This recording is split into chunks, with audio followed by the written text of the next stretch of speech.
Media में refined तेल को सबसे ज़्यादा मौतों की वजह बताया जाता है, लेकिन इसको वैज्ञानिक तरीके से समझिए, ना कि एज अ प्रोपेगेंडा।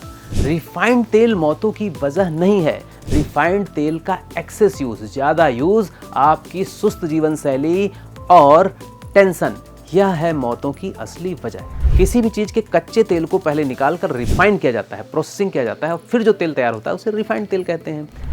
और यह तेल जो रिफाइनिंग के प्रोसेस से गुजरता है, इस प्रोसेसिंग में उसकी न्यूट्रिशन वैल्यू खत्म हो जाती है, वह सिर्फ रह जाता है न्यूट्रिशन लेस फैट। और इस तेल में, इस रिफाइंड तेल में देसी घी और सरसों के तेल जैसी कोई क्वालिटी नहीं रहती है, कोई पोषक तत्व तो इसमें नहीं रहता है। रिफाइनिंग में 4 प्रोसीजर होते हैं। डीगमिंग, कच्चे तेल से फॉस्फोलिपिड्स और अशुद्धियों को हटाना। न्यूट्रलाइजेशन, कास्टिक सोडा से फ्री फैटी एसिड को साबुन बनाकर अलग किया जाता है।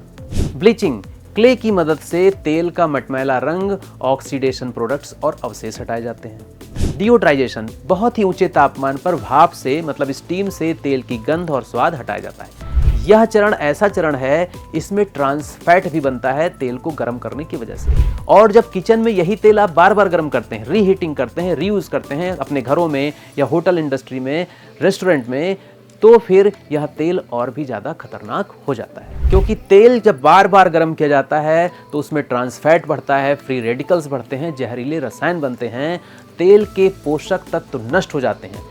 अगर बार बार गर्म किया जाता है तो रिफाइन क्या, सरसों का तेल और देसी घी भी अगर बार बार गर्म किया जाएगा तो उसके पोषक तत्व भी नष्ट हो जाते हैं। तो बार बार गर्म किए जाने वाले तेल से, रिफाइंड तेल से दिल की बीमारी, सूजन, लीवर डैमेज, कैंसर और पता नहीं कितने खतरे उसकी वजह से पैदा होते हैं। बार बार रिफाइंड तेल एक्सेस में यूज किया जाए या बार बार यूज किया जाए तो यह बहुत ही खतरनाक होता है। वहीं जो सरसों का तेल है वह इसलिए फायदेमंद होता है क्योंकि वह नेचुरल होता है, उसमें कोई केमिकल प्रोसेसिंग नहीं होती है, ओमेगा 3, ओमेगा 6 होते हैं, एंटीऑक्सीडेंट एलिमेंट्स होते हैं, एंटीबैक्टीरियल चीज़ें होती हैं उसके अंदर, दिल के लिए फायदेमंद होता है, HDL बढ़ाता है, हाई स्मोक पॉइंट होता है, तलने में अपेक्षाकृत सुरक्षित होता है, पाचन सुधारता है, कब्ज कम करता है और पारंपरिक भोजन का हिस्सा है। हम हजारों साल से इस्तेमाल कर रहे हैं, इसलिए हमारी बॉडी इसलिए इसको एक्सेप्ट कर लेती है। लेकिन याद रखिएगा, तेल को बार बार गर्म करेंगे तो उससे ऑक्सीडेशन बढ़ेगा, ट्रांस फैट की मात्रा बढ़ेगी, एल्डिहाइड्स, कीटोन्स जैसे टॉक्सिक कंपाउंड्स भी बनते हैं। और तेल को बहुत ही धीमी आंच पर तेल में पकाना चाहिए, या रिफाइंड तेल में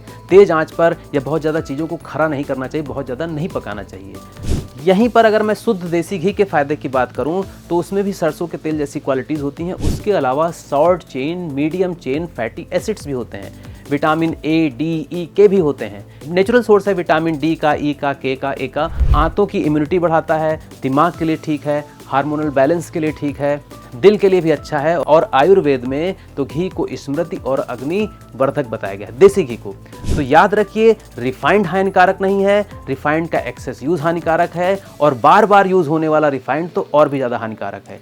और एक्सेस में सरसों का तेल या देसी घी भी यूज करेंगे तो वह भी नुकसान ही करेगा।